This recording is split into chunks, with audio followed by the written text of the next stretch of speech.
Hello, कैसी हो? Hello, मैं ठीक हूँ। ठीक हो? हाँ, मैं ठीक हूँ।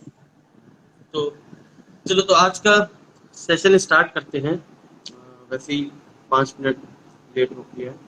और पहले मैं जो जो यहाँ पर व्यूवर्स है, जो देख रहे हैं लाइव सेशन, तो मैं उनको पहले इंट्रोड्यूस करा दूं कि डॉक्टर तस्लीम अब्बास कौन है। आज का जो सेशन जो है डॉक्टर तस्लीम अब्बास के साथ, ये वो है पर्सन जिसकी वजह से है, और भी लोग जैसे कि मेरे डॉक्टर बनने में बहुत बड़ा हेल्प है मेरे फादर का, डॉक्टर गोविंद गुप्ता सर का। तो उतना ही हाथ उन लोग का है जितना इनका भी हाथ है। स्टार्ट करते हैं सिंस फर्स्ट ईयर से। फर्स्ट ईयर का मेरा एनाटॉमी का डायग्राम फाइल सारा इन्होंने बनाया था। और सेकंड ईयर का मेरा पैथोलॉजी का जितना नोट्स था, माइक्रोबायोलॉजी का जितना नोट्स था, एफएमटी का जितना नोट्स था, सारा चीज प्रिपरेशन, एक एक चीज पढ़ाना, इन्हीं से ये यही मुझे पढ़ाई है। Pathology, microbiology, FMT. और थर्ड ईयर में गाइनी एंड ऑप्स। और मुझे याद है कि वाइवा जाने से पहले 5 मिनट में इन्होंने मुझे एमोनोरिया पढ़ाया था। 5 मिनट के अंदर इतनी अच्छी से डिफाइन की थी, इतनी अच्छी से डिफाइन की थी कि 5 मिनट के अंदर वो पूरा मुझे समझ आ गया था कहाँ कहाँ क्या क्या फेज है। और फाइनल ईयर में प्रैक्टिस ऑफ मेडिसिन की जितनी क्वेश्चन थी, प्रैक्टिस ऑफ मेडिसिन की जितने नोट्स थे, और रिपर्टरी के नोट्स, कम्युनिटी मेडिसिन के नोट्स, सारा इन्होंने मुझे बना के दिया है। और पूरा इन्होंने ही मुझे पढ़ाया है। Repertory, specially repertory, car repertory, modern repertory, और कैंट, बीबीसीआर, बीटीपीपी, सारा चीज इन्होंने एक्सप्लेन, क्योंकि रिपर्टरी का हम कुछ जानते नहीं है ना, मुझे उतना शौक है रिपर्टरी का। और सिर्फ एग्जाम पर्पस के लिए मैंने पढ़ा था, इन्होंने बहुत ही अच्छे से पढ़ाया था मुझे। और मुझे याद है लास्ट फाइनल ईयर का कम्युनिटी मेडिसिन ये पढ़ा रही थी मुझे, और मुझे एक्सप्लेन कर रही थी। तो मेरा एग्जाम था, मुझे याद होना चाहिए 5 मिनट में, इनको याद हो गया था, मुझे याद ही नहीं हो रहा था। तो ये चीज था कि एक बार इन्होंने समझाया, मुझे एक्सप्लेन किया। शायद इन्वायरमेंट ट्रैड्स के ऊपर, शायद इन्वायरमेंटल ट्रैड्स था वो। 5 मार्क का क्वेश्चन था। मैं बोला था अरे जल्दी जल्दी सुपरफिशियली पढ़ा दो, इसको समझा दो। हाँ, तो वो 5 मिनट का 5 मार्क का क्वेश्चन था, उसमें इन्होंने बहुत ही अच्छे से मुझे एक्सप्लेन किया। और यही है कि मेरा अब तक जो मेरा कंप्लीट हुआ first to final year. First year में इनका उतना हाथ नहीं था जितना सेकंड ईयर से लेके second year, third year, final year, ये तीनों ईयर में इनकी बहुत ही मदद रही। सारे नोट्स सारे आज भी मेरे जूनियर्स इन्हीं के नोट्स लेके पढ़ रहे हैं, वो रेपर्टरी के हो या प्रैक्टिस ऑफ मेडिसिन के हो। और मेरा जूनियर कह रहा है कि नोट्स से बेहतर है कि मैं किताब से पढ़ लूंगा, जितना नोट्स में लिखा हुआ उससे ज्यादा कम किताब में लिखा हुआ है। तो इनका जो जो एक्सपीरियंस रहा है अब तक केसेस में, वो आप शेयर करिए। Thank you Arkham for these word, इतना अप्रिशिएट करने के लिए मुझे। तो हेलो एवरीवन। जो मेरी बीएचएमएस की जो जर्नी रही है, ये मेरी जर्नी बहुत अच्छी रही है, क्योंकि हर एक ईयर में मुझे एक टीचर मिला। एक अलाइड सब्जेक्ट के टीचर्स अलग थे, होम्योपैथिक मेडिसिन के जो सब्जेक्ट के जो टीचर्स थे वो एक अलग थे। तो हर टीचर की एक इम्पोर्टेंस रही है मेरी लाइफ में। लेकिन फ्रॉम द फर्स्ट बीएचएमएस की ईयर से लेके फाइनल तक, जो एक कांस्टेंट एंड लाइट जिसने मुझे किया, होम्योपैथी के बारे में बताया, होम्योपैथी पे फर्म बिलीव दिलाया, एज अ फ्रेंड के रूप में जो मुझे एक टीचर मिला, तो वो है अरकम। तो थैंक यू अरकम ये सब के लिए। क्योंकि अगर शायद तुम होम्योपैथी पे इतना बिलीव नहीं दिलाते, ऐसा नहीं कि फोर्सफुली तुमने कोई बिलीव दिलाया हो, हर एक केस के थ्रू, हर एक कोई भी केस आया उसके थ्रू, या कोई मेडिसिन पढ़ा के, या कोई भी सर का केस था उसमें उसका रिजल्ट दिखा के दिखाया कि होम्योपैथी में एक्चुअल में कैसे मैजिकल रिजल्ट्स आते हैं। तो ऐसे ही जब मैं सेकेंड ईयर में थी, तो हम लोग का जनरल डिस्कशन चल रहा था, तो अरकम ने मुझे लाइकोपोडियम मेडिसिन की पूरी पिक्चर बताई थी। तो पूरा जब लाइकोपोडियम की मेडिसिन की पिक्चर जब मैंने पूरा पढ़ ली, तो ऐसे क्या होता है कि I have no family background of homoeopathy. तो क्या हुआ कि जब ऐसा होता है ना कि आपके फैमिली में कोई एक एडमिशन ले ले मेडिकल में फर्स्ट ईयर में, तो फैमिली मेंबर्स को, रिलेटिव्स को, जो फैमिली फ्रेंड्स होते हैं, उन लोगों को लगने लगता है कि आप डॉक्टर बन गए। अगर थोड़ा भी पेन होगा ना, उनको हेडेक भी होगा सिंगल, तो वो आपके पास आएंगे कि आप उनको कोई ना कोई मेडिसिन सजेस्ट करो। ऐसे ही मेरे साथ होने लगा फर्स्ट ईयर से। तो जब मैं सेकेंड ईयर में थी, ऐसे एक मेरे नोन पर्सन है, वो मेरे पास आए with diagnosis of renal stone. और जो वो रीनल स्टोन था 10 mm इन साइज था। तो मेरे पास आए, तो मेरे को तो उतना केस टेकिंग का आइडिया भी नहीं था, कभी केस टेकिंग ली भी नहीं थी। एक जनरल नॉलेज थी, एक फॉर्मेट पता था, क्योंकि वो भी अरकम ने ही बताया था कि केस टेकिंग कैसे लेते हैं। एक बार प्रैक्टिकल दिखाया भी केस टेकिंग लेके। तो जब वो मेरे पास आए तो मैंने सीधे डायरेक्टली अरकम को कॉल किया कि अरकम, एक केस आया है रीनल स्टोन का, तो ऐसे ऐसे है, तुम केस टेकिंग ले लो और सर से डिस्कस करके उसको मेडिसिन प्रिस्क्राइब करवा दो, मेरे नोन पर्सन है। अरकम ने बोला नहीं, अभी तुम केस लो, अगर हर बार मैं केस लेके तुमको बताता रहूंगा तो तुम कैसे सीखोगी। तो अरकम, मैंने वहां पे केस लिया, उसने बोला कि केस लो, कोई भी क्वेरी होगी मैं हूँ पीछे से सपोर्ट करने के लिए। तो मैंने वहां पे केस लेना स्टार्ट किया। तो जैसे ही मैंने पेशेंट से पूछना स्टार्ट किया केस लेना, तो पेशेंट अपने सिम्टम बताना स्टार्ट कर कि उसको पेन था राइट लंबर रीजन में, रेडिएट टू बैक कर रहा था, एग्रावेशन था उसको टच से, एम्युलरेशन उसको हो रहा था इरेक्ट सिटिंग से। तो मेरे ज्यादा इम्फोसाइज करने पे उसने बताया कि जो उसको एग्रावेशन हो रहा है वो 4 PM के बाद हो रहा है। तो ऐसे मैंने उसका केस लिया। फिर मैंने पास हिस्ट्री पूछा, तो पास हिस्ट्री में मुझे 2 पिक्यूलर चीज मिली। एक इंजरी, लेकिन इंजरी थी उसको, बट वहां पे आने का साइन पॉजिटिव नहीं था।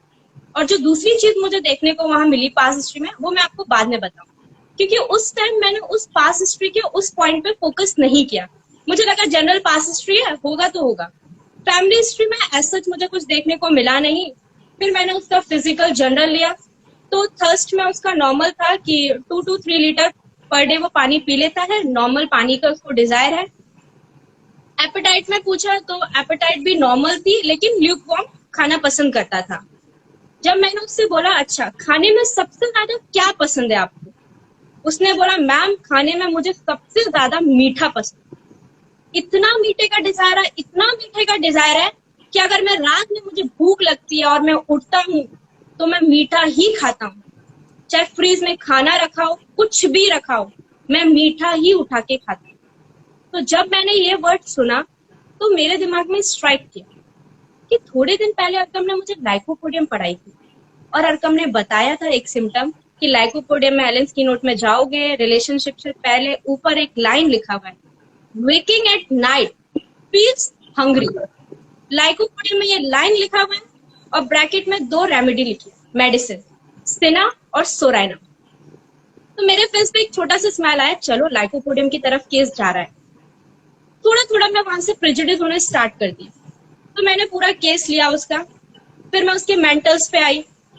मेंटल में मैंने उससे पूछा तो बोला कि डोमिनेटिंग इन नेचर है, वही मैं पूरा लाइकोपोडियम उससे क्वेरी करना स्टार्ट कर दी। फिर जब मैंने पूरा लाइकोपोडियम की पिक्चर अपने से बना ली, वहां पूछ पूछ के एक एक क्वेरी करना स्टार्ट कर दिया। फिर मैंने अरकम को कॉल किया, अरकम केस तो मैंने ले लिया, देखो लाइकोपोडियम है, जो जो तुमने सब कुछ लाइकोपोडियम का पढ़ाया था सब कुछ डिट्टो वही है उसके अंदर।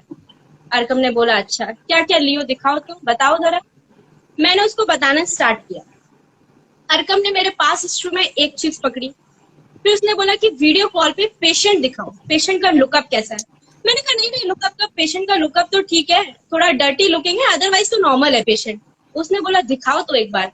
मैंने वीडियो कॉल करा, अरकम को पेशेंट दिखाया। अरकम ने बोला अच्छा डिजायर में और क्या पूछा है तुमने।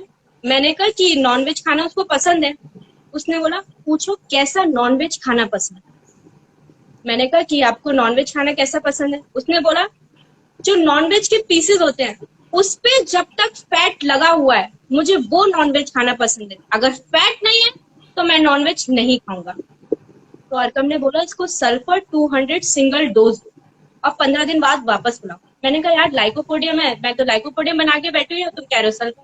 उसने बोला दो तो सल्फर 200 एक डोज। उसके बाद जब पेशेंट चला गया उठ के, तब मेरे दिमाग में इंस्टेंट आया कि मैंने एक चीज नोटिस करी पेशेंट की, कि जब पेशेंट जा रहा था तो उसके जो शोल्डर्स थे वो स्टूप शोल्डर थे।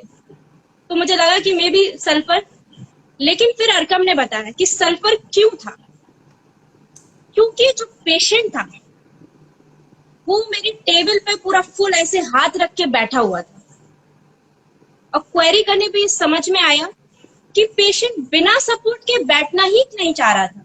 वाह। बोला अगर मैं खड़ा भी हूँ तो 1 मिनट खड़ा हूँगा, फिर मुझे बॉल का सपोर्ट या मैं बैठ जाऊंगा हार के। इतना ज्यादा वर्स्ट पोजीशन है बिना सपोर्ट के उसके लिए। फिर जो पास हिस्ट्री में एक चीज देखने मिली थी वो था रिकरेंट स्किन सप्रेशन। जो भी उसके स्किन इरप्शन हो रहे थे वो रिकरेंट थे और वो ऑइंटमेंट लगा के उसको सप्रेस कर दे रहा था। अरकम बोला तुम फालतू में, तुमने पास हिस्ट्री में एक इतना अच्छा पॉइंट था, तुमने उसको निग्लेक्ट कर दिया। मैंने इसीलिए नेग्लेक्ट कर दिया क्योंकि मैं प्रेजुडिस हो रही थी वहां पे, मुझे प्रेजुडिस नहीं होना था। मैंने बोला एफोरिज्म 6 में है कि प्रेजुडिस मत हो, लेकिन फिर भी मैं प्रेजुडिस होके केस लेना स्टार्ट करती थी। उसके बाद पेशेंट नहीं आया मेरे पास। मैंने कहा अच्छा पेशेंट आया ही नहीं, मेडिसिन ले गया 15 दिन की, एक डोज लेके गया, फिर आया ही नहीं पेशेंट। 15 दिन हो गए, 1 महीना हो गया, 1.5 महीना हो गया, पेशेंट वापस आया ही नहीं। तो एक दिन पेशेंट से मेरा उसका वो हुआ, कांटेक्ट हुआ। तो पेशेंट ने बोला, मैंने बोला कि आप मेडिसिन लेके गए थे और आप आए नहीं। बोला क्यों आता? मैंने कहा क्यों आता मतलब, अगर आपको रिलीफ नहीं था तो आपको आना चाहिए था ना रिटर्न। बोला किसने बोला आपको मेरे को आराम नहीं था?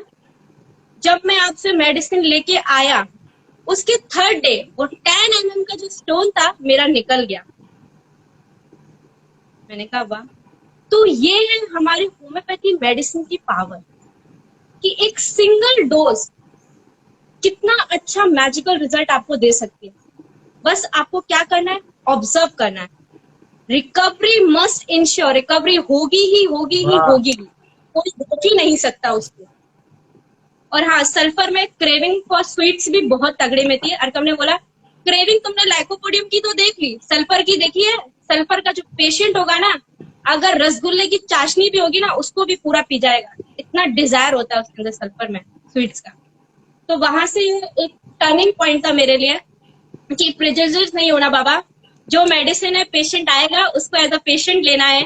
आपको उसमें ये नहीं सोचना कि मैं पहले से अपने माइंड में कोई मेडिसिन रख लूं कि मैं सल्फर दूं इस पेशेंट को। प्रेजुडिस नहीं होना। अगर प्रेजुडिस हो गए तो रिकवरी नहीं आएगी, ऑब्स्टेकल्स आने लगेंगे। अगर रिकवरी चाहिए तो आपको अनप्रेजुडिस होना पड़ेगा। तो मेरा एक ये केस था, तो इस पे और होम्योपैथी पे बीट्स आने लगा कि होम्योपैथी मेडिसिन में इतनी पावर है, इतनी पावर है कि कोई भी पैथोलॉजी को वो इरेडिकेट कर सकती है। अगर आपने एक्यूरेट मेडिसिन दी है, सिमिलिमम दी है उस केस के लिए, तो आपको रिजल्ट मिलेगा ही मिलेगा ही मिलेगा, 110% मिलेगा। तो मेरा एक ये केस था। फिर सेकेंड ईयर में ही, सेकेंड ईयर के थोड़े टाइम बाद मेरे पास एक केस और आया। वो भी एक नॉन लेडी थी, तो 42 इयर्स की वो लेडी थी। तो उस केस से मुझे एक बहुत अच्छी चीज पोटेंसी की इम्पोर्टेंस समझ में आई कि हर एक पोटेंसी की अपनी कितनी इम्पोर्टेंस है। तो वो जो लेडी थी 42 इयर्स की थी। जब वो मेरे पास आई तो उनका डायग्नोसिस था रीनल सिस्ट 65 mm। जब मैंने देखा मैंने कहा यार 65 और वो भी रीनल सिस्ट। तो सेकेंड ईयर की मैं स्टूडेंट थी, तो दिमाग थोड़ा ऐसी था कि कार्सिनोमा तो नहीं है, कहीं कुछ भी डेवलप हो सकता है ना, तो मैं कैसे ले लूं, क्योंकि मेरे पास कोई अथॉरिटी नहीं थी कोई मेडिसिन प्रिस्क्राइब करनी। लेकिन इतना था कि केस लूंगी तो अरकम डिस्कस करके बता ही देगा, सर से पूछ के कि क्या मेडिसिन देनी है। तो फिर मैंने अरकम को बोला कि केस है रीनल सिस्ट का, बोला लो केस। तो मैंने वो रीनल सिस्ट का केस लिया। तो 42 इयर्स की जो लेडी थी, आंटी थी, उनको 65 mm का रीनल सिस्ट था। उनको pain as such renal area में, रीनल रीजन में कोई पेन नहीं था, लेकिन लंबोसैक्रल रीजन में थोड़ा डल टाइप का पेन उनको हो रहा था कांस्टेंट। फ्रीक्वेंट यूरिनेशन था उनको, बार बार 15 to 20 मिनट्स के बाद उनको यूरिन के लिए जाना पड़ रहा था। बिफोर, ड्यूरिंग, आफ्टर कोई बर्निंग नहीं थी यूरिनेशन में। लेकिन एक मार्क सिम्टम था वहां पे, जो उनका यूरिन था वो कडल लाइक यूरिन था। लेकिन उतना मेडिसिन का पता ही नहीं था किस मेडिसिन का वो सिम्टम होगा, तो नॉर्मल ले लिया उसको। फिर पूरा ऐसे केस, उनको मैनोरेजिया भी था, इतना हैवी ब्लीडिंग हो रही थी 4 मंथ से कि वो एलोपैथिक ट्रीटमेंट ले रही थी, तो रिलीफ मिला, बट जितना रिलीफ मिलना चाहिए था उतना रिलीफ उनको नहीं मिला। तो पूरा ऐसे केस लिया, पास हिस्ट्री में उनको इंजरी हुई थी, लेग फ्रैक्चर हुआ था लेफ्ट साइड का, तो आर्निका साइन वहां पे पॉजिटिव था, और उनको कोलेलिथियासिस था, तो वो ऑपरेशन करा चुकी थी उस चीज का। फैमिली हिस्ट्री में कुछ नहीं था। लेकिन जब मैं फिजिकल जनरल्स पे आई, तो मैंने देखा कि मैंने कष्ट पूछा कि आंटी कितना पानी पी लेती हैं आप, तो उन्होंने बोला थोड़ा थोड़ा पानी, थोड़ी थोड़ी देर पे, short quantity of water at short intervals पे वो पी रही थी। लेकिन पानी कैसा पी रही थी? ठंडा, एकदम उनको ठंडा पानी पसंद था। फिर मैंने पूछा अच्छा, और डिजायर क्या है, खाने में क्या सबसे ज्यादा पसंद है? क्या नहीं, खाने में उतना मुझे कुछ पसंद नहीं है, जो मिल जाता है वो खा लेती हूँ, लेकिन रोटी वगैरह खाने से अच्छा है कि मुझे लिक्विड मिलता रहे, वो जूस वगैरह का मिलता रहे पीने को, तो मैं वो पी लेती हूँ। वो भी थोड़ा ठंडा वंडा होगा तो मैं पी लेती हूँ, मुझे बहुत अच्छा लगता है वो सब पीना। तो ऐसे केस लिया। जब मैं मेंटल्स मैंने लिया, तो मेंटल में क्या था कि थोड़े टाइम पहले, अप्रोक्स 1 ईयर पहले, उनके हस्बैंड का मर्डर हो गया, तो उनको उस चीज का बहुत ज्यादा दुख था। तो बोली कि एक तो मेरे हस्बैंड की डेथ हो गई, उस चीज का मुझे दुख है, उसके बाद 2 बेटे हैं, बट बेटे मुझे एज अ ड्यूटी लेते हैं, ना कि रिस्पॉन्सिबिलिटी। मैं उनकी माँ हूँ, लेकिन वो मुझे एज अ ड्यूटी ले रहे हैं, ना कि रिस्पॉन्सिबिलिटी। इस बात का मुझे बहुत ज्यादा दुख है। तो मेरा केस पूरा इग्निशिया की साइड जा रहा था कि इतना दुख है, इतना दुख है, तो इनको इग्निशिया देना चाहिए। फिर मैंने अरकम को बोला कि अरकम, एक केस है, रीनल सिस्ट का है, 65 mm उनको है, तो ऐसे से केस है। अरकम ने सर से डिस्कस किया केस, तो सर ने बोला कि आर्निका 200 एक सिंगल डोज दिलवाओ, 2 दिन के वेट के बाद फॉस्फोरिक एसिड 18। मैंने बोला यार फॉस्फोरिक एसिड 18 तो मेरे पास है भी नहीं, और यहाँ पे लेने जाओ कहीं पे तो कहते हैं क्या मेडिसिन के नाम लेके आ जाती हो, और वो भी इतनी रेयर पोटेंसीज तो मिलती भी नहीं है, किससे पूछ के आती हो पहले तो तुम ये बताओ।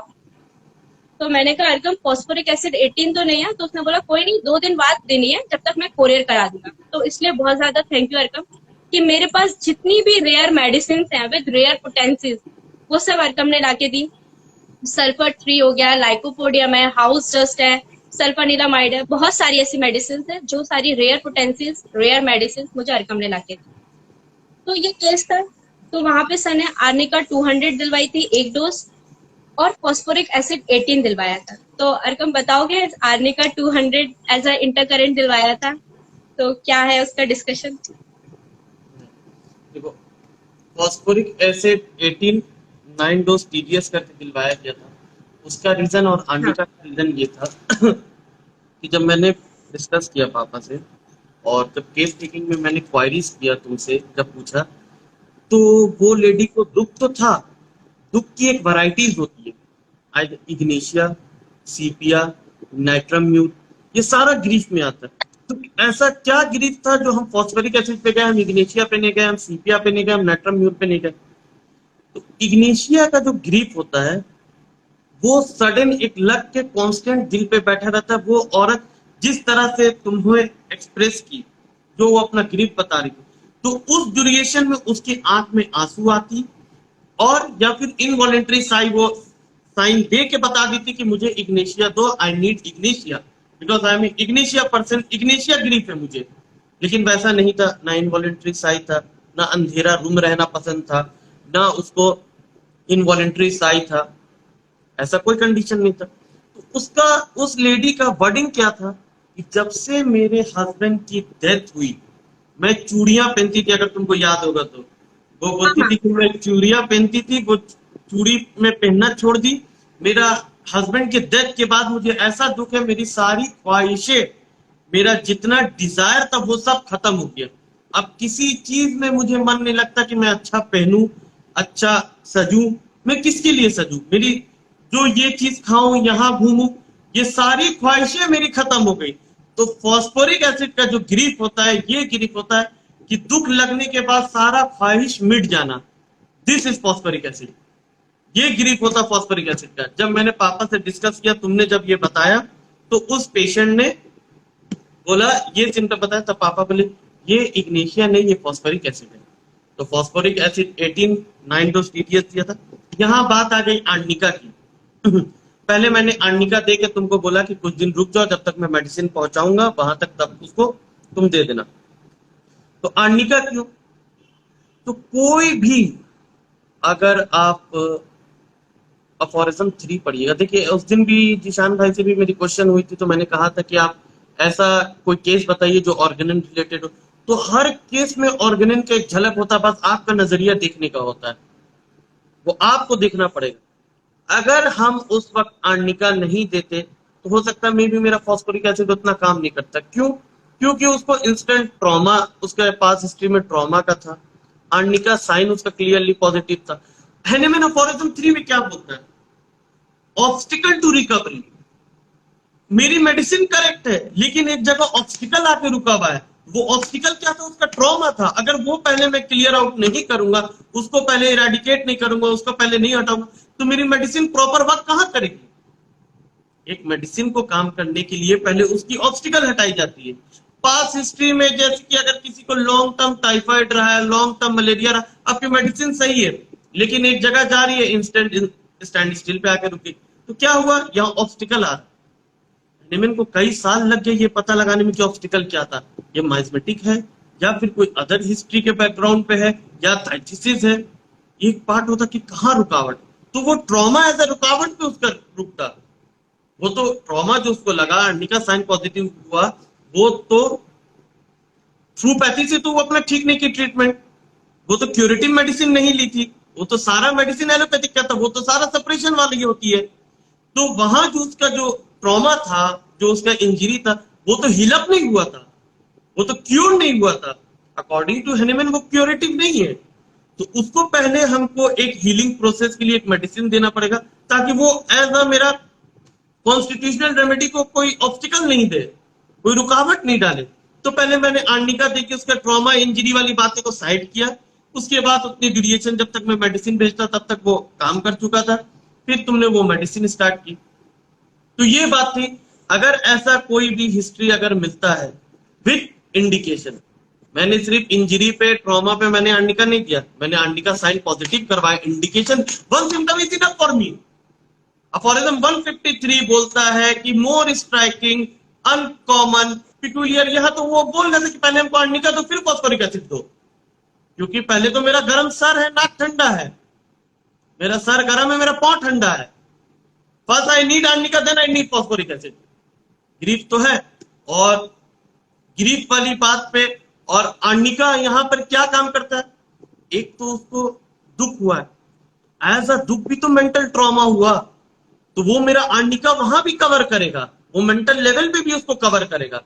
लेकिन जो ग्रीफ वाली बात थी, उसके बाद ग्रीफ लगा, उसको क्या क्या डिजायर हो गया? ठंडा खाने का डिजायर हो गया, उसको ठंडी चीज अच्छी लगती है, थोड़ा जूसी चीज पसंद आती है, और एक्सपेक्टेशन सारी खत्म हो गई, सारी ख्वाहिशें मिट गई है।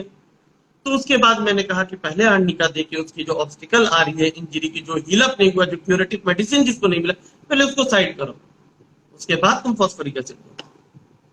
तो यहां पर फिर मैंने, और सल्फर वाले केस में जो था कि सल्फर मैंने दिया था 201 सिंगल डोज।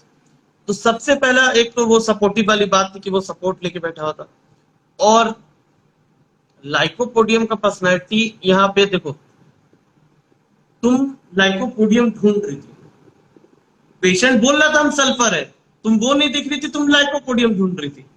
यहां तुम्हारा क्या हो गया कि तुम ढूंढने में लगी, हमको देखना कि पेशेंट क्या दिखा रहा है, पेशेंट क्या बोल रहा है। पेशेंट बोल रहा है हमको सल्फर दो, तुम बोलिए कि नहीं हम लाइकोपोडियम देंगे।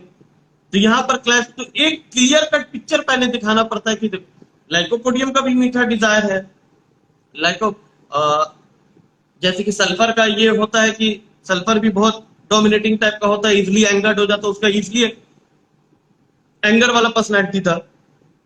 नीड सपोर्ट, तो ये लाइकोपोडियम में कहां है? गंदगी लाइकोपोडियम में कहां है? तो कौन चीज इंडिविजुअलिटी को, एक मेडिसिन को दूसरे मेडिसिन से अलग करता है? हमको वहां जाना है। मेरी 2 मेडिसिन अगर आ रही है तो हमको पहले डिफरेंशिएट करना है कि कहा, अच्छा चलो मीठा है, हम सल्फर भी देंगे, लाइकोपोडियम भी देंगे, लेकिन गंदगी है, मेरा लाइकोपोडियम साफ हो गया।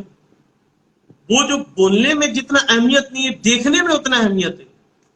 वो बोल रहा मीठा पसंद है, मैंने उसको देखा है मीठा खाते हुए, नहीं देखा, लेकिन उसको गंदगी तो मैंने देखा है। उसका जो फीचर्स था, अच्छा नहीं दिखने वाला, खराब कपड़ा पहन के वैसे जी रहा, उसी में वो खुश है, सपोर्ट लेके बैठा हुआ है, स्टूप शोल्डर तुमने देखा जाते वक्त। तो वो सारा गंदगी जो है वो सल्फर को इंडिकेट करता है कि भाई हम सल्फर है, हमको सल्फर दो, हम सल्फर की वजह से मेरा स्टोन फंसा हुआ है, एक सल्फर दोगी मेरा स्टोन निकल जाएगा।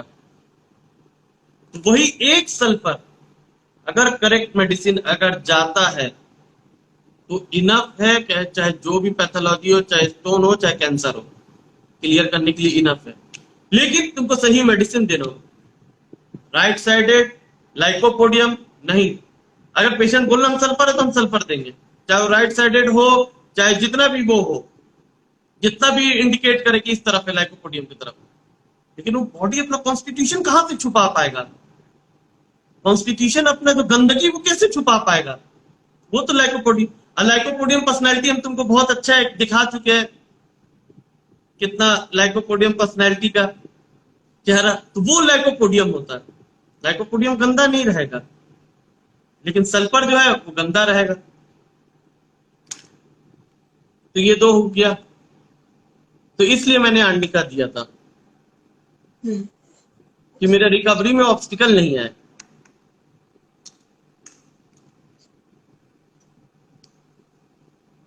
हाँ, तो फिर क्या हुआ 65 mm का सिस्ट का?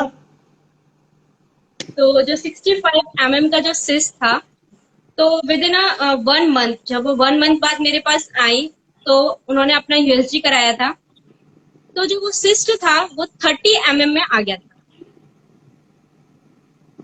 फॉस्फोरिक एसिड 18 से 9 डोज, तो वो जो सिस्ट था वो 30 mm का हो गया था। तो ये एक केस था। बाकी ऐसे ऐसे धीरे धीरे वो मेडिसिन कंटिन्यू रहा उसका केस। तो वो अभी आज वो लेडी जो है वो एकदम ठीक है, उनको अभी कोई कंप्लेन नहीं है। तो एक ये मेरा केस था। और फिर जब मैं 3rd ईयर में थी तब मेरे पास एक केस आया था। तो 3rd ईयर में उतनी मेडिसिन तो पड़ी नहीं थी, तो उस एक केस में तुमने लाइसिन प्रिस्क्राइब करवाया था। मुझे आज अब तो समझ में आ गया कि वो लाइसिन क्यों प्रिस्क्राइब कराई थी, लेकिन तब समझ में नहीं आया। पूरा 6 मंथ लग गया वो जानने में कि वो लाइसिन क्यों प्रिस्क्राइब करवाई थी। तो एक लड़का था, 24 इयर्स का था, तो वो मेरे पास आया कि उसको बहुत ज्यादा सीवियर डस्ट एलर्जी है। सीवियर मतलब कि उसका कारपेंटर का काम है, जब भी वो मतलब कि अपनी शॉप पे जाता है तो मास्क वगैरह कुछ लगाता है, मतलब कि इतना ज्यादा डस्ट एलर्जी कि उसको स्नीजिंग कंटिन्यूअसली होती रहती है। और उसको वाकई वाटरी कोराइजा भी था, मतलब कि रनिंग नोज भी रहता था उसको, खांसी भी उसको उतनी ही थी। और जब भी वो धूप में निकलता था उसकी पूरी बॉडी स्वेटिंग से भर जाती थी, इतना एक्सट्रीम उसको स्वेटिंग होती थी। वैसे उसको बोनी मीट का डिजायर था। तो पूरा ऐसे वो केस था। तो मैंने तुमको बताया, तुमने कहा कि लाइसेंस इसको दो 200, उसमें 9 डोज दिलवाया था टीडीएस करके। लेकिन मुझे समझ में नहीं आया कि लाइसेंस क्यों दिलवाया, क्योंकि वो केस ही मेरे ऊपर से बाउंस कर गया। तो फिर तो तुम बताओ उसमें क्या था लाइसेंस में?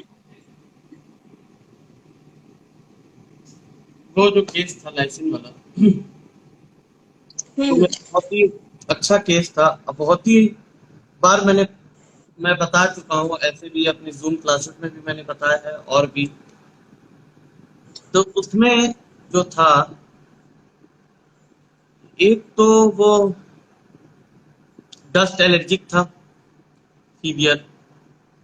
वो जहां तक मुझे याद है वो कारपेंटर का मतलब कि हेड था, उसके अंडर में कारपेंटर लोग काम करते थे, उसका शायद ये दुकान था, वो उसका अपना ऑफिस था। तो वहां जहाँ काम करते थे वहां पर डस्ट एलर्जी वो बहुत होता था, वुड का, लकड़ी वकड़ी का वो था।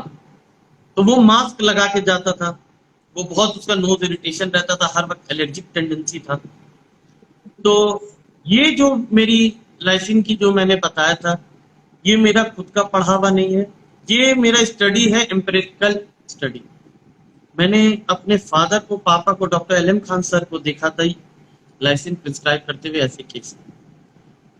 डस्ट एलर्जी कॉम्प्लिकेशन था, डस्ट से पूरा एलर्जी होता था, और कोई हिस्ट्री नहीं था उसका डॉग बाइट का, कोई हिस्ट्री नहीं था। हाँ डॉक्टर, कोई हिस्ट्री नहीं था। धूप उसको पसंद नहीं था, धूप में उसकी सारी तकलीफ पड़ जाती थी, इरिटेशन, हर चीज उसका तकलीफ पड़ जाता था।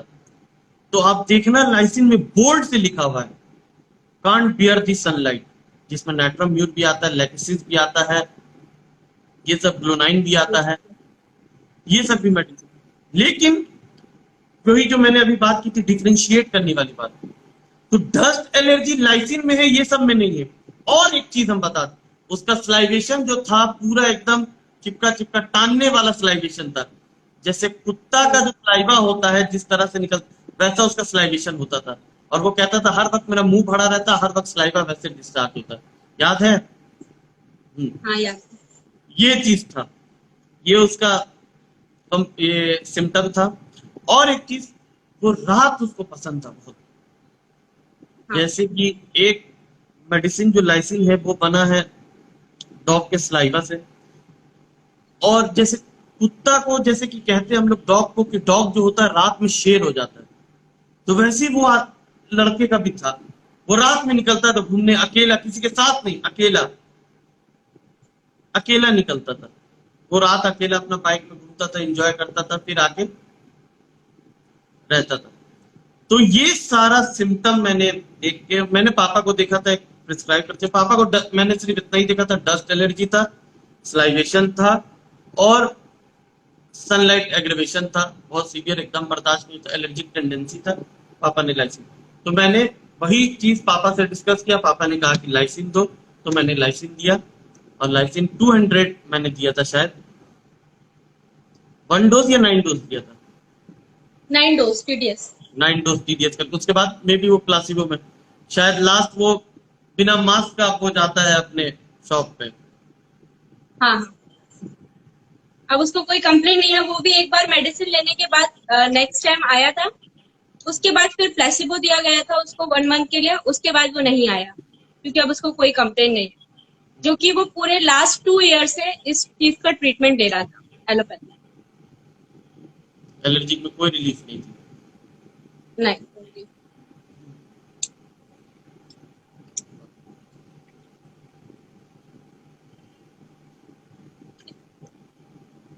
और नेक्स्ट केस सिर्फ एक छोटा सा केस है। एक मेरी नोन पर्सन थी, तो उनको क्या था कि उनको रीनल स्टोन का पेन हो रहा था। एक अंकल थे, उनको रीनल स्टोन का पेन हो रहा था, बहुत ज्यादा पेन था। ये लास्ट ईयर की बात है, लॉकडाउन की। तो रात में उनको अप्रोक्स 2 बजे के टाइम पे उनको पेन स्टार्ट हुआ। उनको इनफेक्चुअल अर्जिंग हो रहा था बहुत ज्यादा। तो ऐसे करके मैंने केस रेपर्टराइज, तब तो रेपर्टरी पढ़ चुके थे, फाइनल ईयर का भी मेरा रिजल्ट आ चुका था।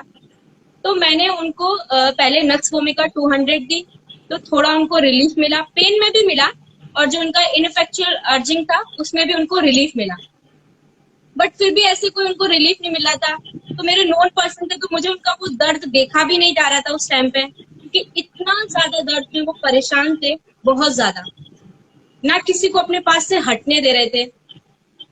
तो फिर उसके बाद उन्होंने बोला कि पेन हो रहा है, जहाँ पेन हो रहा था उसी साइड वो मतलब कि सोना चाह पसंद कर रहे थे। तो ऐसे करके मैंने फिर उसमें ब्राइनिया भी दिया, लेकिन पेन में थोड़ा आराम मिल रहा था, लेकिन पूरा उनको आराम नहीं मिल रहा था। इस चीज में मुझे इतना तेज गुस्सा आ रहा था कि होम्योपैथी इमरजेंसी में कुछ काम ही नहीं कर रही है। लेकिन वहाँ होम्योपैथी की गलती नहीं थी, गलती मेरी थी, क्योंकि मैं ऑब्जर्व ही नहीं कर पा रही थी, क्योंकि मैं उस पेशेंट को एज अ मतलब कि अपना रिलेटिव समझ के देख रही थी। मैंने पेशेंट बन के उसको देखा ही नहीं, सिर्फ उसको दर्द हो रहा था, बस मुझे उसकी परेशानी होती थी कि इनको जो दर्द हो रहा है, इनका दर्द बंद हो जाए कैसे भी करके, एनी हाउ। मैं उनको 1 2 3 मेडिसिन मैंने कैंट रेपर्टराइज किया, BBCR से रेपर्टराइज करके मैंने उनको मेडिसिन दी, BTPB से मेडिसिन रेपर्टराइज करके दी। थोड़ा रिलीफ मिले, थोड़ी देर मिले रिलीफ, उसके बाद फिर पेन बढ़ने लगे। ऐसे करके 2 बजे से सुबह के 7 बज गए। उनको ऐसे ही हो रहा था, वो इधर से उधर झटपटा रहे थे पूरा दर्द में। उस टाइम लॉकडाउन चल रहा था, कोई भी शॉप नहीं खुली थी कि एक केमिस्ट का शॉप खुला हो, मेडिकल स्टोर, तो मैं एक पेन किलर ला के उनको दे दूं, कुछ नहीं था। इतना ज्यादा बुरा लग रहा था कि क्यों मैंने होम्योपैथी पढ़ी, कि एक इमरजेंसी केस में एक छोटे से रीनल स्टोन के पेन में वो एक मेरी मेडिसिन काम नहीं आ रही, मैंने सारी मेडिसिन दी थी रेपर्टाइज करके। फिर मैंने अरकम को कॉल किया सुबह 7 बजे, तुमको कॉल किया था शायद याद हो। तो मैंने कहा कि यार ऐसे पेशेंट है, और मैं बहुत रो रही थी, लिटरली मैं रो रही थी उस टाइम पे, क्योंकि मुझे इतना ज्यादा बुरा लग रहा था कि मैं एक पेन को नहीं ठीक कर पा रही, तो मैं आगे जाके क्या करूं, क्योंकि मेरा उतना इंटरेस्ट भी नहीं था कभी भी क्लिनिकल प्रिस्क्राइबिंग में। ये सब बाद में इंटरेस्ट मेरे क्रिएट हुए हर ईयर में, जब मैंने केस देखा तो उस टाइम मुझे बहुत रोना आ रहा था। तो फिर मैंने तुमको कॉल किया, तो मैंने कहा कि ऐसे से पेन हो रहा है, और पेशेंट, तो तुमने बोला कि पेशेंट क्या कर रहा है, उसको पूछो कि उसको सबके साथ रहने का मन कर रहा है या अकेले। मैंने कहा यार इतनी दिन से वो किसी को जाने ही नहीं दे रहा, मैं मेडिसिन उनके लेने के लिए भी जा रही हूँ तो भी नहीं जाने दे रहा। तो अरकम ने फिर सर से डिस्कस किया, सर ने बोला पल्सिटिला 200 रिपीटेड डोज को। शायद 5 मिनट के इंटरवल पे उन्होंने 5 डोज ही ली होगी और पेशेंट सो गया। उसके बाद रिपीट करने की जरूरत ही नहीं पड़ी मुझे मेडिसिन, और आज 1 साल हो गया, अभी तक उनको कोई पेन नहीं उठा। तो कितना ज्यादा मतलब कि हमारी गलती है कि हम होम्योपैथी को मतलब कि होम्योपैथी पे एकदम ब्लेम करने लग जाते हैं। तो इसमें एक हर्बर्ट रॉबर्ट की फिलॉसफी में एक उनका जो चैप्टर है उसमें एक बात लिखी है, we remember that though we may fail, the failure is ours, it is not the failure of homoeopathy. तो वो फेलियर मेरा था, ना कि होम्योपैथी का फेलियर था, क्योंकि मैं अच्छे से समझ ही नहीं पाई, ऑब्जर्व ही नहीं कर पाई कि पेशेंट मुझे क्या बताना चाह रहा है। एक सिंपल पल्सिटिला का वो केस था, और मैंने इतना सोच लिया कि मैंने होम्योपैथी क्यों पढ़ी, मैं क्यों होम्योपैथी में आ गई, मुझे तो प्रिस्क्राइबिंग ही नहीं करना आ रहा, कोई इंटरेस्ट ही नहीं था प्रिस्क्राइबिंग करने में। तब समझ में आया कि जो डॉक्टर आलम खान सर की बुक है प्लेजर इन प्रिस्क्राइबिंग, कितना डीप थॉट है उसके पीछे, कि आप अगर एक मेडिसिन अच्छे से ऑब्जर्व कर लो पेशेंट को, अगर उसकी अच्छे से आपने पिक्चर बना ली, अपने साउंड सेंसेस को ओपन रख लिया, फ्रीडम फ्रॉम प्रेजुडिस हो गए, तो आप एक अच्छी मेडिसिन प्रिस्क्राइब कर सकते हो और अच्छा रिजल्ट ले सकते हो, गेन कर सकते हो। तो उससे समझ में आया कि कितना ज्यादा प्लेजर मिलता है जब अगर आप एक मेडिसिन प्रिस्क्राइब करो पेशेंट को और उसका इतना मार्वलस रिजल्ट देखने मिले। तो पता नहीं कब इतना अच्छी प्रिस्क्राइबर बन पाएंगे, ये तो सब तुम्हारी हेल्प से, तुम सर से डिस्कशन करते हो, उसके बाद ना ये हमारा खुद का प्रिस्क्रिप्शन नहीं होता, ये सर का प्रिस्क्रिप्शन होता है जो मैं तुमसे पूछती हूँ, तो उसमें मुझे इतना ज्यादा प्लेजर मिलता है। तो सोचो जब हम खुद से मेडिसिन प्रिस्क्राइब करेंगे, एक प्रॉपर केस टेकिंग लेके, एक प्रॉपर पिक्चर बना के, तो कितना ज्यादा हमें प्लेजर मिलेगा। तो उस बुक का मुझे तब इम्पोर्टेंस समझ में आया कि प्लेजर इन प्रिस्क्राइबिंग का क्या इम्पोर्टेंस है। मतलब कि सर का थॉट मतलब कि एक्स्ट्रा ऑर्डिनरी, किस लेवल पे जाके उन्होंने सोचा, मुझे नहीं पता कि उन्होंने क्या लेवल पे जाके उस चीज को सोचा, लेकिन मैं उस बुक से, उस मतलब कि टाइटल से क्या समझी, मेरी अपनी अंडरस्टैंडिंग उस टाइटल को लेके ये रही। तो मुझे फिर मैंने तुमसे बोला कि मुझे प्लेजर ऑफ प्रिस्क्राइबिंग पढ़नी है, तुमने मुझे वो बुक लाके दी, पॉलिटिक्स ऑफ प्रिस्क्राइबिंग सर की बुक है वो लाके दी। तो इन सबको पढ़ने के बाद मैं अपनी नॉलेज से उसको जितना पढ़ पाई, जितना समझ पाई, मेरे लिए उतना ही ज्यादा प्लेजर की बात थी। तो यहाँ पे मैं आज एक पॉइंट डिस्कशन करना चाहती हूँ कि शायद तुमको भी नहीं पता हो, जब मेरा फाइनल ईयर का एग्जाम था तो ऑर्गेनन का, तो ऑर्गेनन में मैं क्या करी कि सर की जो पॉलिटिक्स ऑफ प्रिस्क्राइबिंग बुक है उसमें सर ने म्याज्म के बारे में बताया, वहां पे पूरा लिखा है अच्छे से, एक प्रेजेंटेशन क्या है, क्योंकि मुझे बहुत अच्छे से प्रेजेंट करना अच्छा लगता है, तो वो प्रेजेंटेशन, वो वर्डिंग्स एग्जैक्ट डिट्टो मैंने वही म्याज्म अपने फाइनल ईयर के एग्जाम में लिख कर है। मैंने कोई ऑर्गन की ए.के. दास, सुमित गोयल, कोई बुक नहीं पढ़ी, जो मेरे टीचर्स ने पढ़ाया कॉलेज में मैंने वो कुछ नहीं पढ़ा, सिर्फ मैंने पॉलिटिक्स ऑफ प्रिस्क्राइबिंग में जो सर ने बताया उसको पढ़ा, बाकी का थॉट जो सर लोगों ने पढ़ाया था वो करा, लेकिन मेन मैंने पूरा हाईलाइट करके अच्छे से प्रेजेंट करके अपने एग्जाम में वो लिखा। तो उससे हमें इतना ज्यादा मतलब कि आप थ्योरी में भी इतने अच्छे मार्क्स गेन कर सकते हो, इतने अच्छे से प्रेजेंट कर सकते हो कि आपको प्रेजेंटेशन के लिए सोचना ही ना पड़े कि आपको किस लाइन को कैसे प्रेजेंट करना है। उसमें ऑलरेडी ये सब दे रखा है कि आप एज इट इज लेके कॉपी पेस्ट कर सकते हो। तो मैंने सेम एज इट इज वही किया। ये एक मेरी अंडरस्टैंडिंग थोड़ी सी रही। और यहाँ पे एक क्वेश्चन आया था, पल्सर टीला का इंडिकेशन क्या था, वो मैं बता दूं। पल्सर टीला का indication। सबसे पहले तो एक चीज मैं ये बता दूं कि जो मैं बोलता हूँ कि रेपट्री का मजा नहीं आता है, तो ये तुमको एक्सपीरियंस हो गया होगा पीपीसीआर कैट का दोनों का। जब वहां पर मिल रहा है सिम्टम सारा कुछ, वो जो फीलिंग, वो जो पेशेंट उस टाइम जो फील कर रहा है, वो ऑब्जर्वेशन, ये रेपट्री कहाँ से लिख देगा? ये तो मटेरिया में जो लिखा है, जो टीचर ने दिखाया वही देख के हो सकेगा। रेपट्री कैसे बोल देगा? वहां पर कैसे बता रहा था कि वहां कॉन्सोलेशन वाली बात थी? एक आदमी दर्द से छटपटा रहा है, परेशान, ठीक है, वहां पर सारा इंडिकेशन दिया जा रहा है। और तुम्हारा मे भी फेलियर होने का रीजन यही था कि रेपट्री घुमा रही थी। उस वक्त अगर आंख और कान अगर ठीक रखती तो वो कभी प्रिस्क्राइबिंग ऐसा रॉन्ग नहीं जाता। ये बात था। और दूसरा पल्सर का इंडिकेशन ये था, किसने क्वेश्चन किया था? हाँ, साक्षी ने। पल्सर का इंडिकेशन सिंपल था, क्लियर कट इंडिकेशन था। जब मैंने पूछा ऐसा क्या बात हो गया जो अचानक दर्द उठा, इसने बताया कि वो शायद रामायण देख रहे थे, उसमें कोई ऐसा हाँ। सीन आया, कोई ऐसा सीन आया, उसके बाद से उनको बहुत रोना आया, बहुत रो रहे थे, बहुत रो रहे थे। तो उनके दिमाग में क्या चला, वो बोले पता नहीं ऐसा कोई ना दुख है, ना गुस्सा है, ना कोई ऐसी बात नहीं थी, बस वो रोना आ रहा था। तो उनको उस वक्त बहुत रोना आ रहा था, वो रो रहे थे, एक ये इंडिकेशन। दूसरा, वो किसी को बोल रहे थे कि मेरे साथ बैठो, मेरे पास बैठो, मेरे साथ रहो, मेरे साथ रहो। ऐसा कॉन्सोलेशन जो इंसान बार बार बोल रहा है, हमको कॉन्सोलेशन चाहिए, हमको कॉन्सोलेशन चाहिए, हमको कॉन्सोलेशन चाहिए, हम साथ बैठो, मेरे साथ रहो, मेरे साथ रहो। इतने ड्यूरेशन में, इतनी दर्द में एक घुट भी उन्होंने पानी नहीं मांगा था, ना पानी पिया था। प्योर थर्स्टलेस कंडीशन चल रहा था। और जब इंसान का जब रेनल स्टोन फंसा रहता है, रेनल स्टोन पे पेन रहता है, तो उस वक्त प्यास बहुत लगती है। उनको एकदम प्यास नहीं था, एकदम थर्स्टलेस थे। और ऐसा क्लियर कट इंडिकेशन इससे ज्यादा और क्या चाहिए? एक इंसान रो रहा है, उसके आंख में आंसू आ रही है, एक इंसान को कॉन्सोलेशन चाहिए, एक इंसान को साथ बैठा के हाथ पकड़ के पास में बैठने को कह रहा है, और पानी का प्यास बिल्कुल नहीं है। नहीं। तो ये इंडिकेशन के बेसिस पे मैंने पापा से पूछा, पापा ने बताया डिजायर कंपनी। और तो पापा ने कहा कि पल्सर टीला दो, रिपीटेड अभी दो, पेन एक्यूट उठा हुआ है, उसके बाद का रिजल्ट तो आपको पता है।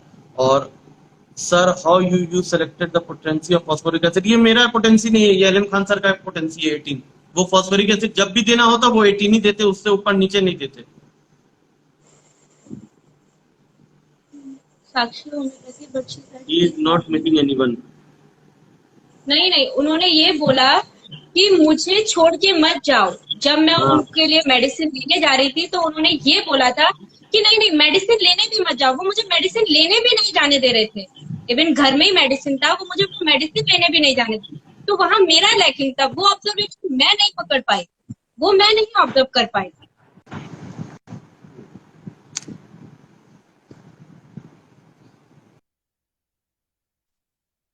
तो ये पल्सटीला वाली बहुत अच्छी केस थी, वो बहुत ही अच्छा सीखने को मिला था। बहुत अच्छा किया। और उससे रेपट्री का भी अंदाजा हो गया कि रेपट्री कितना अच्छा रिजल्ट देता है ऐसे सिचुएशन पे। रेपट्री से कभी भी प्रिस्क्राइबिंग किया जाएगा वो हमेशा गलत होगा। Repertoire is just a reference book, सिर्फ सजेशन देने के काम आता, उसके सिवा कुछ नहीं। अगर उससे प्रिस्क्राइबिंग होगा तो रिजल्ट वही मिलेगा। प्रिस्क्राइबिंग के लिए मटेरिया मेडिका और आर्ट की जरूरत है, अपने टीचर के साथ बैठ के जो देख के और सुन के जो करने मिलता है। रेपट्री सिर्फ रेफरेंस की, मुझे दिख रहा है ऐसा ऐसा दिख रहा है, क्या क्या है ये मैं उससे हम मटेरिया का पूरा और सिम्टम हम ऑब्जर्व करें। ये दिया हुआ रेपट्री में ऐसा बता रहा है, मैंने दे दिया, नहीं, कभी नहीं। प्रिस्क्राइबिंग करने चाहिएगा, मुंह पे बल गिरिएगा। जो मैंने देखा है अपनी टीचर से, ये मेरी बात नहीं है ना, मेरी उम्र है इतनी ये रेपटरी वाली बात बोलने की। मैंने जो अपने सीनियर से सुना है, जो मैंने अपने फादर से सुना, और जो लोगों को करते हुए देखा है मैंने रेपटरी, सालों भर कंप्यूटर घुमा रहे, रिजल्ट फेल हो गए, फिर लाके वापस यही देते कि ऐसा हो रहा, ऐसा नहीं हो रहा। ठीक, मैंने रेपटराइज करके ये दिया, मैंने वो दिया, मैंने ये दिया, कुछ नहीं हो रहा काम। क्लियर कट इंडिकेशन रहता है पेशेंट का। वो नहीं, वो छोड़ के सारा खोजने पे लग जाते, ये क्या रूब्रिक निकाले, क्या रूब्रिक निकाले, ऐसा कर रहा तो ये रूब्रिक होगा, ऐसा कर रहा तो वो रूब्रिक होगा। अरे जब वो बोल रहा है हमको सिंपल कि हमको पानी का प्यास नहीं हो रहा, हमको एक आदमी साथ दो, और क्या बोलेगा इससे ज्यादा। तुम्हारा सेंस को अपना एक्टिव रखना पड़ेगा एज अ फिजिशियन। इसीलिए हैनेमन ने फॉर एग्जाम्पल में फिजिशियन का है, डॉक्टर का रोल नहीं है हैनेमन के अकॉर्डिंग। हैनेमन को डॉक्टर नहीं पसंद था, हैनेमन को फिजिशियन पसंद था, जो अपने सेंसेस को खोल के रखे, जो अपना ऑब्जर्वेशन पावर ठीक रखे, जो अनप्रिजुडिस बन के देखे।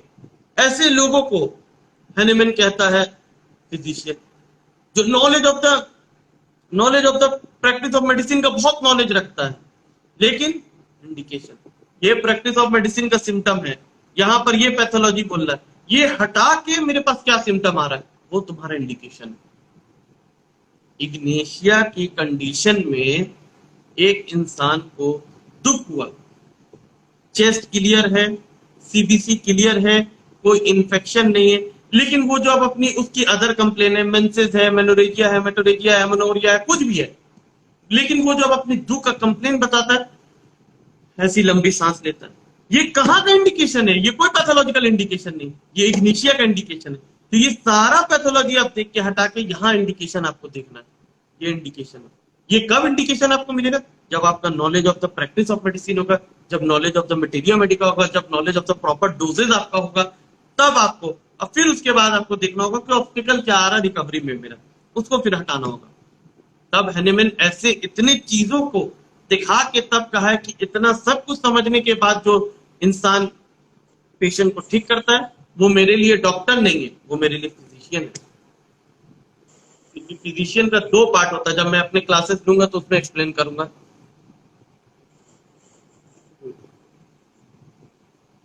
और कोई केस ऐसा है? और कोई केस ऐसे तो छोटे छोटे केसेस हैं। एक केस और है कि एक मेरी नोन पर्सन है, उसमें मैंने स्टेप दिया था 1M। तो उसमें मैंने खुद से मतलब कि मेडिसिन सेलेक्ट की थी, बट मैंने एज अ रेफरेंस तुमसे लिया था कि हाँ मेरा मेडिसिन सही है कि नहीं। तो जो वो पेशेंट थी, नोन पर्सन थी, उसको लास्ट 6 मंथ से मेंसेस इरेगुलर था, और उसको लोअर एब्डोमेन बहुत ज्यादा पेन था। जब भी वो सोकर उठ रही थी उस टाइम पे उसको थोड़ा स्ट्रेचिंग पेन हो रहा था, तो इस तरह से, और लंबोसेक्टोरल रीजन में कांस्टेंट उसको पेन था। तो एक नोन पर्सन थी, तो उसके बारे में पता भी था कि उसकी लाइफ में अभी क्या चल रहा है क्या नहीं। तो उसने अपना डायग्नोसिस कराया, तो उसके डायग्नोसिस में उसको पीसीओडी निकला। तो बोली कि यार पीसीओडी निकला है, इतनी प्रॉब्लम हो रही है, तो कोई मेडिसिन। तो उससे मैंने पूछा, उसके मेंटल से सिर्फ मैंने उससे एक बात पूछी, तुम्हें किसी चीज का दुख है, गुस्सा है, या किसी चीज की बेइज्जती, इंसल्ट फीलिंग लगी है, या ऐसा कि तुम्हारी इज्जत के मतलब की धज्जियां उड़ाई गई हो। तो बोली मेरी इज्जत की ना ऐसे धज्जियां उड़ा रहे हैं लोग कि इतना ज्यादा गुस्सा है, इतना ज्यादा गुस्सा है कि मैं कुछ कर नहीं सकती। बस उस गुस्से को मैं कैसे एक घूंट, जैसे कहते हैं ना खून का घूंट पीना, कैसे मैं उस गुस्से को पी रही हूँ मुझे खुद में नहीं समझ में आ रहा। और इतनी ज्यादा हाईली इमेज कॉन्शियस पर्सन थी वो कि कितनी भी तकलीफ में हो, कितना भी उसको पेन हो, कुछ भी हो, अगर उसकी इज्जत पे बात आ जाओ, कोई बोल दे कि आपको ये काम करना है, तो पेन एक साइड पर वो काम करेगी ताकि उसकी इमेज, उसकी रेपुटेशन मेंटेन रहे। ऐसी वो लड़की। और उसके साथ वैसा ही जस्ट अपोजिट उसके साथ हो रहा था कि उसको इतना ज्यादा इंसल्ट फीलिंग, उसको ऐसा लग रहा था कि उसकी कोई इज्जत ही नहीं बची, वो कहाँ जाए। और अपना फेस मतलब कि ऐसे कह रही थी कि मुझे ऐसा लग रहा है कि मैं कहीं छुप के रह जाऊं, इतना ज्यादा उसको बेकार लग रहा था। और उसके फेसेस पे, चीक्स पे और फोरहेड पे उसको पिंपल्स भी थे। तो फिर मुझे लगा कि स्टेप 1M मुझे इसे देनी चाहिए। तो मैंने अरकम से बोला कि अरकम ऐसे ऐसे केस है, स्टेप 1M तो। अरकम ने बोला हाँ हाँ ठीक है एकदम स्टेप, क्योंकि मेरे को मेडिसिन तो समझ में आ रही थी कि स्टेप जाएगी। तो मैंने कहा एक बार पोटेंसी का और पूछ लूं, कंफर्म कर लूं कि पोटेंसी 1M जाए या फिर 200 कोई रिपीटेड डोज में देना है। अरकम ने बोला नहीं नहीं, single dose 1M dose. Single dose step 1M मैंने उसको प्रिस्क्राइब करी।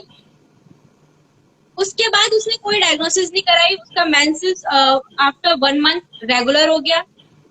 जो पेन था लंबोसैक्रल रीजन में वो धीरे धीरे कम होना स्टार्ट हुआ, डिक्रीज होना स्टार्ट हुआ।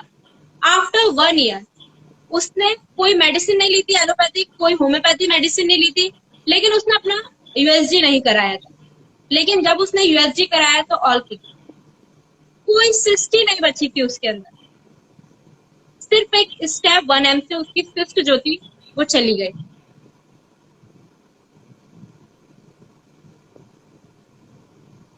नहीं और कोई इंडिकेशन तो मुझे नहीं, बस मैंने इसी सिम्टम पे उसको प्रिस्क्राइब करी थी, क्योंकि एफोरिज्म 153 में हैनीमैन ने बोला है कि अगर आपको कोई भी स्ट्राइकिंग पिक्यूलियर रेयर सिम्टम मिले तो प्रिस्क्राइब कर देना चाहिए। तो मैंने बस वही किया।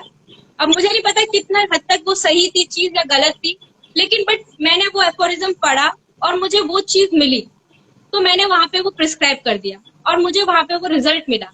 तो मुझे एक प्लेजर फील हुआ, बस एक ये मेरा केस था। और indication, one indication is enough if the intensity of this of that indication is very high। उसका वो घूंट पीना, उसकी वो इंसल्ट, उसकी वो बेइज्जती इतनी ही काफी थी कि अदर इंडिकेशन की और जरूरत नहीं है, इनफ है वो स्टेप प्रिस्क्राइब करने के लिए। और स्टेप 1M पोटेंसी एक डोज काफी था, एक डोज सिंगल डोज।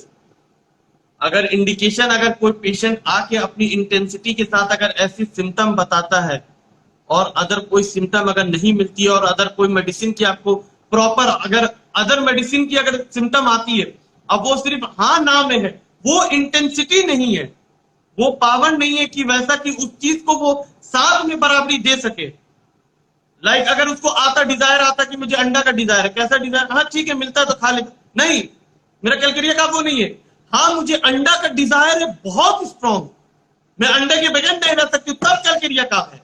तो वैसे ही अगर मेरी अगर बेइज्जती है, अगर मुझे इंसल्ट फीलिंग हुआ है, उसके आगे और सारा सिम्टम कुछ नहीं मिल रहा है और वो इंडिकेशन इतना है कि वो बेइज्जती के घूंट में पी जा रही हूं, काफी है मेरे लिए, वो इंटेंसिटी काफी है मेरे लिए एक स्टेप को प्रिस्क्राइब करने के लिए।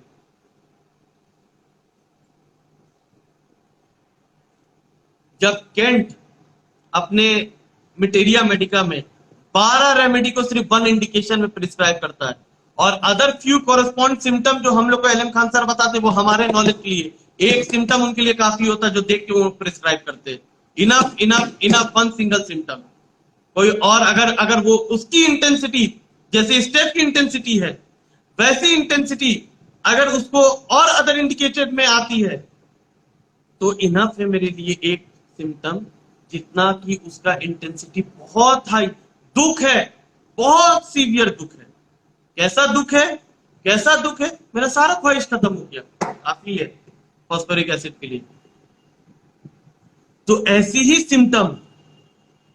सिम्टम पे अगर आपको एक सिम्टम मिलता है, सारा स्ट्रॉन्गेस्ट अदर चीज से आपको मिल रहा है कि जैसे अदर कोई सिम्टम लाके देता है कि मुझे सॉल्टी पसंद है, मुझे मीठा पसंद है या मुझे ये पसंद है, लेकिन उसमें वो बात इंटेंसिटी, वो आंख बड़ापन वो नहीं आ रहा है, वो डिजायर, वो ख्वाहिश वो नहीं दिख रही है। जैसे कि सल्फर वाले केस में था, वो क्या कहता है, वो कहता है मुझे मीठा बहुत पसंद है कि रात में भी उठूंगा तो मैं भूख लगूंगा तो मैं मीठा ही खाऊंगा। ये पावर, ये मीठा का पावर, ये तो नहीं बोला कि मुझे भूख लग रहा है मुझे कुछ भी दो मैं खा लूंगा, भूख लगता है कुछ भी दो मैं खाऊंगा, लेकिन मैं रात को भी उठूंगा तो मिठाई खोज के खाऊंगा। ये होता है इंटेंसिटी, ये होता है डिजायर। तो वैसी ही इंटेंसिटी उसके स्टेप का था। अब वो पर्सन को मैं खुद जानता हूं, उसके अंदर इंसल्ट के पावर ऐसा है कि मतलब कि कुछ भी बोल दो तो उसको इंसल्ट फील हो जाता है और वो गुस्सा सप्रेस किया जा रहा है। एक गुस्सा सप्रेस है, एक उसकी इंसल्ट फीलिंग है, वो अपना इमेज कॉन्शियस उसको कट गया। ये एक सिम्टम नहीं, ये 3 सिम्टम है। स्टेप को प्रिस्क्राइब करने के लिए, नॉट अ सिंगल सिम्टम। लेकिन ये 3 सिम्टम एक सिम्टम बन गया है, वो भारी है। जैसे कि मैंने ब्राइनिया में कहा था कि ब्राइनिया को जो पेन होता है उसको दबा के उससे आराम मिलता है। तो दबा के आराम मिलने से क्या हुआ, जब दबा के तो आराम मिल रहा है, मोशन से उसको तकलीफ होगा और अफेक्टेड साइड में आराम मिलेगा। ये 3 सिम्टम नहीं, ये एक सिम्टम है। तो ये इसको वहां आराम भी मिल रहा है, अफेक्टेड साइड, दबाने से भी आराम, मोशन से तकलीफ हो रहा है। तो अगर मोशन करिएगा तो ये तीनों चीज मिट जाएगा। अगर मोशन से आराम मिलता तो उसको दबाने से नहीं आराम मिलता, अफेक्टेड साइड आराम नहीं मिलता। ये 3 सिम्टम का एक सिम्टम होता। तो वैसे ही उसका एक सिम्टम इंसल्ट देखा गया है, लेकिन उसके साथ साथ क्या है, उसको अपनी गुस्सा घूट पी रही थी, उसको इंसल्ट फीलिंग का एहसास हो रहा था कि मेरी बेइज्जती हो रही, मेरी इमेज जो थी, मेरे इमेज कॉन्शियस को लात मारा जा रहा था। 3 चीज एक साथ थी। तो इनफ है मेरे लिए स्टेप्सिगेरिया। और मैंने ऐसे एक केस नहीं, मैंने 100 केस देखे ऐसे, एक सिंगल सिम्टम पे एलएम खान सर को प्रिस्क्राइब करते हुए और उसका रिजल्ट देखा। सिर्फ प्रिस्क्राइबिंग नहीं, यहाँ सिर्फ प्रिस्क्राइबिंग की बात नहीं हो रही, यहाँ पर रिजल्ट की बात हो रही है। तो कॉम्प्लिकेशन था सारा, यूएसजी में उसका पैथोलॉजी आया था, वो सारा पैथोलॉजी चेंज हो गया। ये मेडिसिन की काम होती है कि एक अगर सही मेडिसिन पड़े तो जो भी पैथोलॉजी है, जो भी उसका कॉम्प्लिकेशन है, इनफ होता है इरेडिकेट करने के लिए। अगर एक सिंगल मेडिसिन अगर सही पड़े तो वन सिंगल डोज काफी होता है। लेकिन हम लोग रिपीटेड क्यों करते हैं, इसलिए पेशेंट की सब्जेबिलिटी के ऊपर, उसका सेंसिटिविटी क्या है, उसको रिपीटेशन चाहिए कि नहीं चाहिए, या उसके एक डोज से काम होता है। हमको तो यहाँ सिर्फ वाइटल फोर्स को स्टिमुलेट करना है। एक जो सप्रेस हुआ वाइटल फोर्स जो यहाँ पर दबा हुआ है, जिसकी वजह से उसको वो हीलअप नहीं हो पा रहा है, तो हमको खाली जाके एक वाइटल फोर्स को एक डायनेमिक अपनी मेडिसिन देने की डायनेमिक पावर में वो जाए और उसको स्टिमुलेट करे, फिर सारा काम वाइटल फोर्स करेगा। हमारी मेडिसिन कोई काम नहीं करती है। होम्योपैथिक मेडिसिन कभी भी कोई डायग्नोसिस, कोई डिजीज को ठीक नहीं करता है। वो सिर्फ जाके वाइटल फोर्स को जगा देता है कि उठो, तुम अपना काम करो, ये बीमारी तुम्हारे अंदर आया हुआ, इसको हटाओ। वाइटल फोर्स मेरा दब गया, मेरा वाइटल फोर्स वीक हो गया, तब ना कोई दूसरा बीमारी आके वहां पर पल रहा है। अगर मेरा वाइटल फोर्स स्ट्रांग रहेगा तो दूसरी बीमारी को कभी आने नहीं देगा। तो मेरी मेडिसिन क्या करती है कि देखो, यहाँ मेरी मेडिसिन की काम आई है, यहाँ इंसल्ट हुआ, इसको बेइज्जती हुआ, वाइटल फोर्स सो के था, इसको लड़ने नहीं दिया, इसके अंदर बीमारी पैदा किया, तुम अपनी दवा स्टेप्सिगेरिया दो। क्यों, यहाँ पर इंडिकेशन उसकी बहुत बेइज्जती हुई, सारा सप्रेशन की वजह से उसके अंदर ये बीमारी पला, तो तुम स्टेप दिए, जो वाइटल फोर्स सो रहा था, बंद था, उसको उठा दिया कि चलो उठो अपना काम कर। वाइटल फोर्स सारा काम कर देगा बीमारी को हटाने का। अपने मेरी होम्योपैथिक मेडिसिन कभी भी नहीं, मैंने पापा से पूछा कि मेरा दवा ठीक कर दे, बोले कभी ये वर्ड नहीं कहना कि मेरी मेडिसिन ठीक करती है। मेरी मेडिसिन जाके वाइटल फोर्स को स्टिमुलेट करती है, उसको स्ट्रांग बनाती है, उसको हिट करती है, उसको बोलती है कि अपना काम करो, तब वाइटल फोर्स सारी बीमारी को हटाता है हमारी मेडिसिन में। तो ये था स्टेप्सिगेरिया का और सल्फर का और पल्सटीला का और लाइसिन का, फॉस्फोरिक एसिड का। तो ये सारे केसेस में मैं अपनी नहीं, मेरी जो अपनी थी कि मैं जाके पापा से डिस्कस करता था, बोलता था मैं ये आ रहा है मेरे दिमाग में ये मेडिसिन। तो मेरे भी दिमाग में उस दिन इग्निशिया आ रही थी, लेकिन पापा ने इग्निशिया को क्लियर किया कि नहीं, इग्निशिया फॉस्फोरिक एसिड में डिफरेंशिएट करना सीखो, इग्निशिया कब है, फॉस्फोरिक एसिड कब है। तो यही चीज है कि मैं, मेरे दिमाग में जो आता मैं जाके बोलता हूँ, अगर वो करेक्ट रहता बोलते दे दो, जब नहीं रहता तो वो सजेस्ट कर देते कि नहीं ऐसा नहीं, ऐसा करो। तो ये लर्निंग पार्ट था हम लोग का, और बहुत ही अच्छा रहा डिस्कशन आज का हम लोग का। ठीक, तो अब हम लोग फिर नेक्स्ट